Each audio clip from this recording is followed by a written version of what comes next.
Subject is automobile engineering. Our practical is prepare a vehicle layout available in your laboratory. In this practical, we study about the vehicle layouts and the applications where these types of layouts are used. The practical significance is the vehicle layout describes where on the vehicle engine and drive wheels are found. Layouts can be divided into front and rear wheel drives. Factor affecting the design choice includes cost, complexity, reliability, packaging, weight distribution, and handling characteristics. These are the factors affecting the selection of layout. Hence, it is helpful to understand the vehicle layout. आता vehicle layout म्हणजे काय तर बघूया आपण. Vehicle layout is a systematic arrangement of different units which consist of engine followed by clutch, gearbox, propeller shaft, universal joints, differential and axles that are fitted on the frame. The layout of vehicle shows the location and position of main parts used in vehicle performing different required functions. Vehicle layout म्हणजे काय? It is a systematic arrangement of all the components of the automobile. For example, engine, clutch, gearbox, propeller shaft, brakes, etc. Okay. आणि mainly त्यांचे दोन parts पडतात, front engine drive and rear engine drive. आता आपण one by one एक एक type बघणार आहोत. तर फर्स्ट पार्ट आहे front engine rear wheel drive.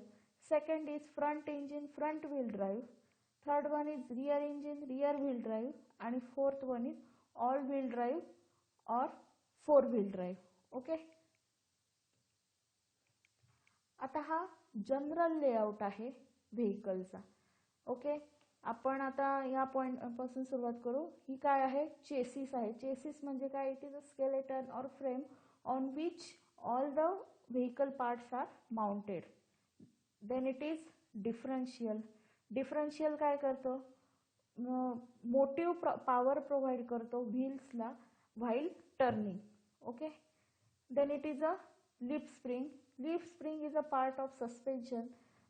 गाडी चालत असताना मोस्ट ऑफ दी व्हायब्रेशन्स येतात. का बरं? रस्त्यामध्ये खड्डे असतात किंवा स्पीड ब्रेकर्स वगैरे असतात, तर ते त्या व्हायब्रेशनपासून पॅसेंजरला कम्फर्ट मिळावं किंवा जर काही ट्रान्सपोर्टेशन व्हेकल असेल तर त्या व्हेकलमध्ये असलेल्या पॅकेज बॉक्सेसला वगैरे प्रोटेक्शन मिळावं याकरता सस्पेन्शन सिस्टीम यूज केली जाते जी की व्हायब्रेशन्स ॲब्सॉर्ब करेल.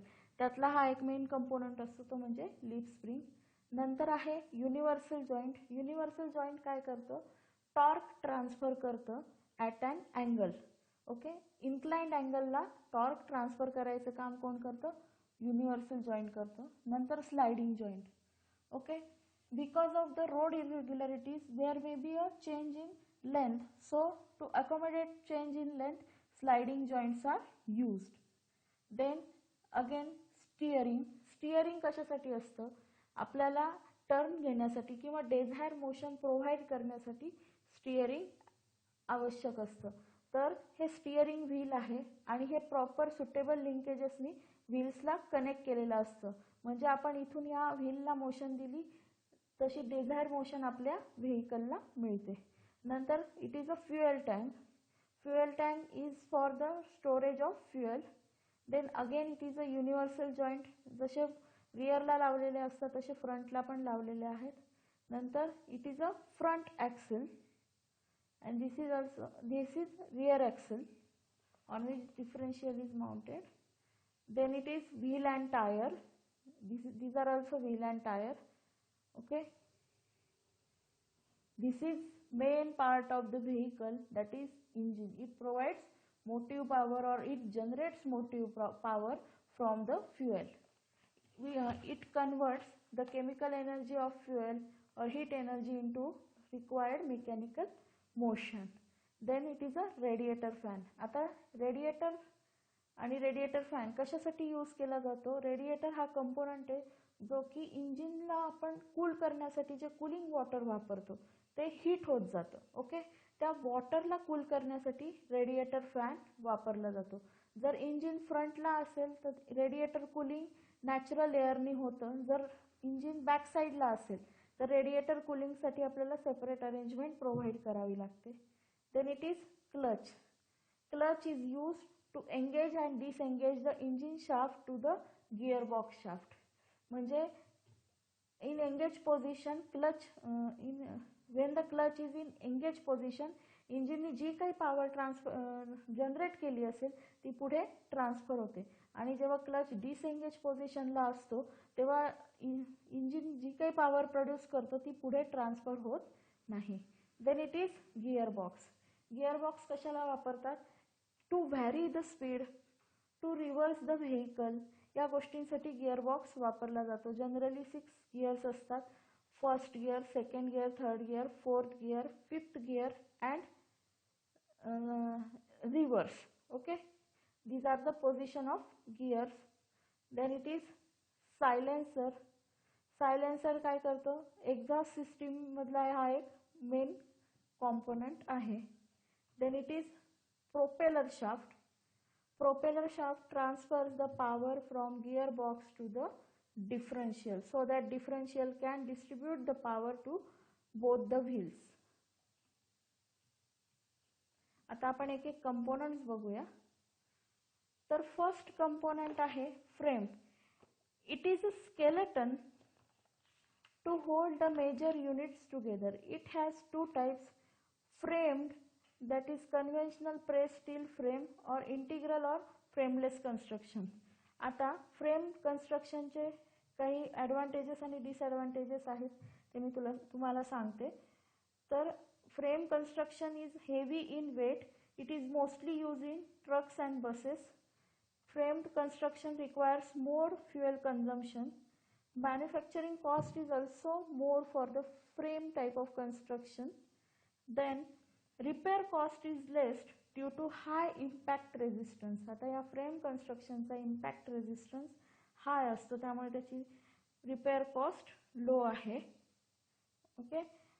Frame and body are not integral structures in frame structure. Okay. Second one is integral or frameless construction. हे लाईट इन वेट असतं. नंतर याला फ्युएल पण कसं लागतं? Less fuel consumption. Manufacturing cost is also less but repair cost is more due to the lower impact resistance. Okay. Second one is engine. The engine provides motive power to the vehicle to perform all its function. आता engine मध्ये दोन types असतात, SI engine, CI engine. Okay. That is SI engine म्हणजे काय? Petrol engine. आणि CI engine म्हणजे diesel engine. हे दोन मेन टाइप्स आहेत. पण जसजशी आता डिमांड वाढत चालली आहे तसतसे डिझेल आणि पेट्रोलचे शॉर्टेज होतात. ते सोर्सेस कसे आहेत? एक्झॉस्टिबल आहेत. सो आपण त्याला ऑप्शन म्हणून CNG, LPG अशा पद्धतीचे इंजिन्ससुद्धा यूज करतो. अशा पद्धतीचं फ्युएल वापरून आपण व्हेकल रन करतो. Clutch. It is located between engine and gearbox.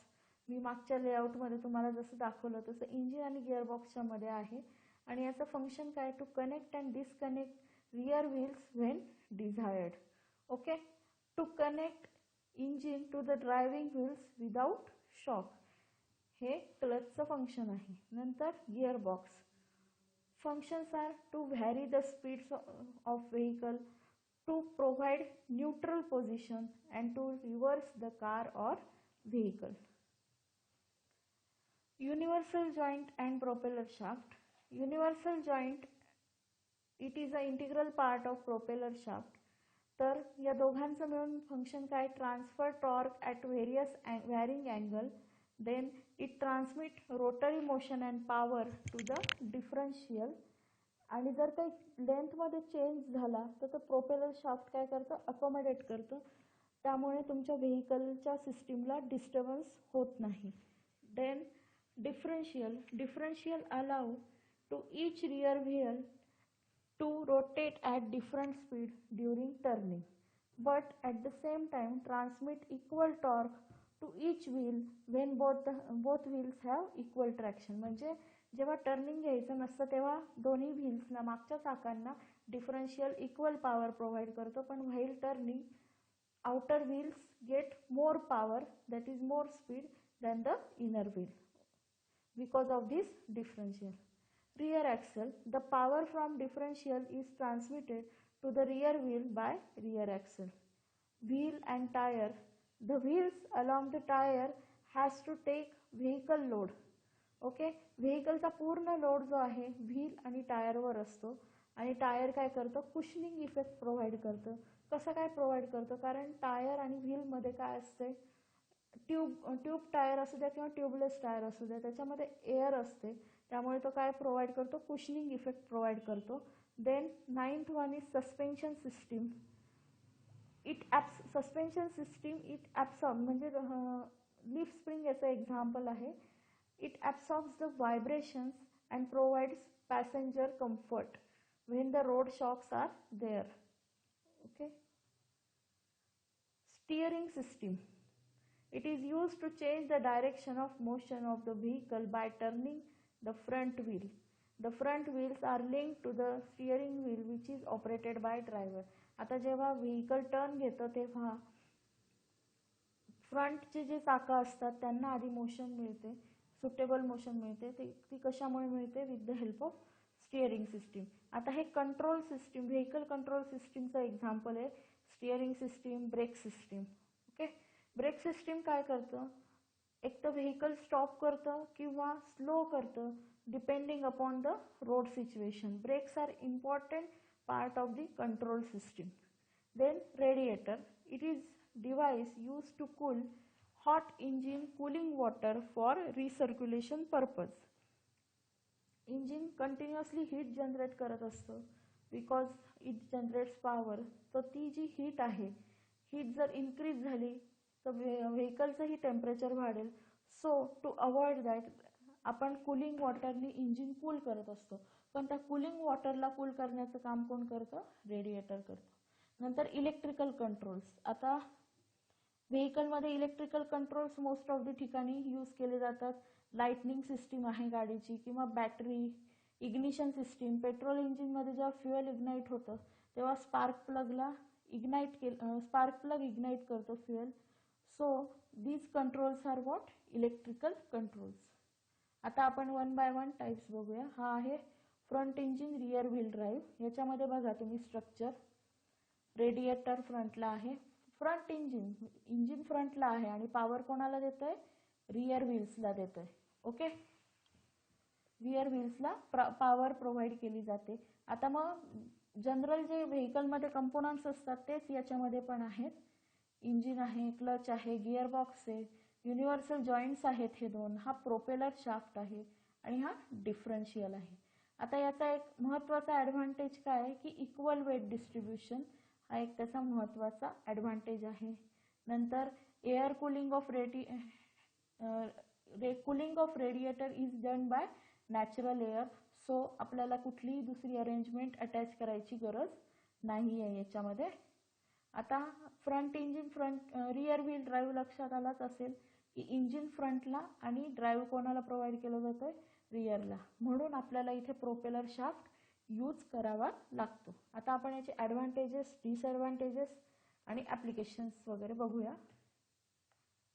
Okay, advantages are balanced weight distribution, radiator cooling is by natural air, better braking efficiency. का बरं बेटर ब्रेकिंग इफिशियन्सी, कारण equal weight distribution. Okay, then large luggage space is provide at the behind of rear seat. म्हणजे गाडीच्या मागे large luggage space provide केली जाते, कारण engine आपलं फ्रंटला आहे. सो मागची जी स्पेस आहे ती रिकामीच असते, त्यामुळे लार्ज लगेज स्पेस आपल्याला मिळते. नंतर आपल्याला डिसॲडव्हान्टेज स्टडी करायचे आहेत. A tunnel is needed for the propeller shaft. Tunnel is it is like covering to the propeller shaft. आणि प्रोपेलर शाफ्ट आपल्याला इथे यूज करावा लागतो कारण इंजिन पुढे आहे आणि मागच्या चाकांना आपल्याला पॉवर द्यायची आहे. जरी याचं वेट डिस्ट्रीब्युशन इक्वल असलं तरी पण ही सिस्टीम कशी आहे, हेवियर आहे आणि एक्सपेन्सिव्ह आहे. Third one, if stuck in mud or snow it is harder to drive away than in front wheel drive car. Okay. Then it reduces backseat leg room space, म्हणजे मागच्या सीट्सवर बसलेल्या पॅसेंजरसाठी leg room space ही कशी असते, कमी असते. आता याचे applications बघा. Mercedes, BMWs and mostly used in trucks, buses like Ashok Leyland. Second type is rear engine, rear wheel drive.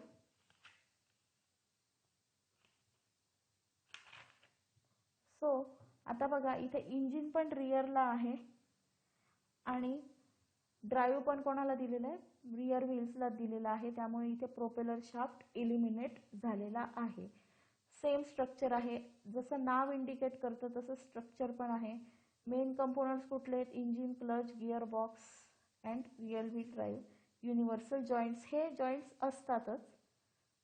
Front engine rear wheel ड्राईव्हला पण हे जॉईंट्स प्रेझेंट होते आणि या रिअर इंजिन रिअर व्हील ड्राईव्हमध्ये पण हे जॉईंट्स असतात. Okay.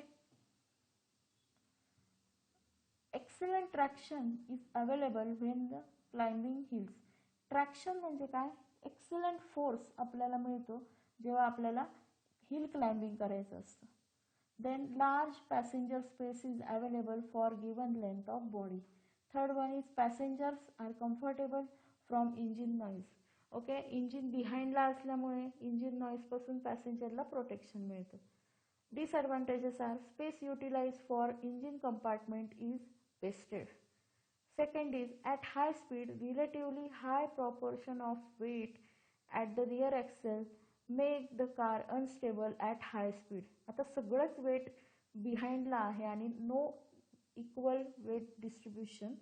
So at high speed car कशी होते, अनस्टेबल होते. Then natural cooling of radiator is not possible because the radiator is present at behind. आता याचे एक्झाम्पल आहेत रिअर इंजिन रिअर व्हील ड्राईव्हचे, auto rickshaws and Tata Nano. Okay. This is third type, front engine front wheel drive. As the name suggests, engine is present at front and the drive is provided to the front wheels.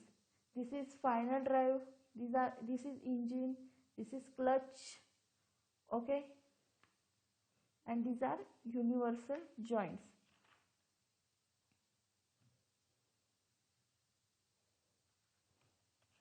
Then advantage is